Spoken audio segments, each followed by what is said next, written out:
राजस्थान चुनाव में प्रचार पीक पर है। सारी पार्टियां एक दूसरे की कमियां गिनाकर जनता से वादे कर रही हैं। लेकिन इस बार के चुनाव में एक नया शब्द आया है, गारंटी। यानी ये वादे नहीं बल्कि गारंटी है। सरकार बनी तो सारी गारंटियां दी जाएंगी। इन सब के बीच फलौदी के सट्टा बाजार में दो बड़ी पार्टियां यानी कि कांग्रेस और बीजेपी का भाव ऊपर नीचे हो रहा है। यानी यहाँ जीत हार पर दांव लग रहे हैं। ताजा रुझान अभी भी बीजेपी के ही पक्ष में नजर आ रहा है। लेकिन इस बीच चर्चा ये तेज हो गई है कि अगर बीजेपी जीती तो कौन बनेगा सीएम। एक तरफ बीजेपी भले ही ये कह रही हो कि चुनाव जीतने के बाद हाईकमान तय करेगा कि कौन बनेगा मुख्यमंत्री, पर जनता में सुगबुगाहट वसुंधरा राजे को लेकर है। हालांकि बीजेपी अपने चौंकाने वाले फैसले को लेकर जानी जाती है। आपको याद होगा कि यूपी में पहली बार योगी आदित्यनाथ के सिर सीएम का सेहरा सजाकर पार्टी ने सबको चौंका दिया था। फलौदी के सट्टा बाजार में सबसे ज्यादा प्रबल संभावना पूर्व सीएम वसुंधरा राजे की बताई जा रही है। माना जा रहा है कि बीजेपी जीती तो राजे ही सीएम होंगी। 80% संभावना राजे के सीएम बनने की जताई गई है, तो वहीं 20% में अन्य नाम है। वहीं कांग्रेस ने प्रचार के ऐन मौके पर अपनी गारंटी की बड़ी बड़ी होर्डिंग्स में सचिन पायलट को गहलोत के साथ खड़ा करके फिर लोगों को दो विकल्प दे दिए हैं।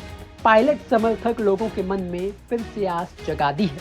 अब देखना यह होगा कि 25 नवंबर को मतदान के बाद परिणाम किसके पक्ष में आते हैं और अगले 5 साल के लिए राजस्थान का सीएम कौन होगा।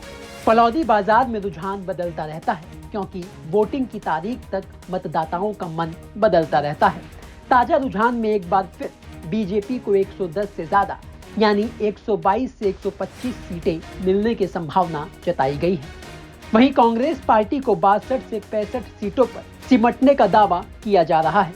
अब सवाल ये उठता है कि फलौदी सट्टा बाजार के दावों में कितनी सच्चाई है और यहाँ केवल चुनावों में सट्टे खेले जाते हैं क्या। इसका जवाब ढूंढने के लिए हमने कुछ चुनावी परिणाम और फलौदी सट्टा बाजार के दावों को टैली किया।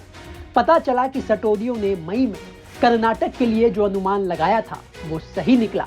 कांग्रेस की सरकार बनी, कांग्रेस को 135 सीटें मिली जबकि अनुमान 137 सीटों का था। बीजेपी को 55 सीटों का अनुमान था और मिली 66 सीटें, यानी आंकड़ा करीब करीब था। फलौदी के सटोदियों का गुजरात में भी बीजेपी सरकार का अनुमान सही निकला। हिमाचल में कांटे की टक्कर बताई गई और आखिरकार वहां कांग्रेस की सरकार बनी। हालांकि हार जीत का अंतर काफी कम था, यानी सट्टा बाजार का अनुमान यहां भी परिणाम के काफी करीब था। सीएम गहलोत ने 17 नए जिलों की घोषणा की, जिसमें जोधपुर से अलग कर फलौदी को नया जिला बना दिया। यह जोधपुर से करीब 125 किलोमीटर दूरी पर है। यहाँ घर घर, चौक चौराहों और बाजारों और गलियों में सट्टा खेला जाता है।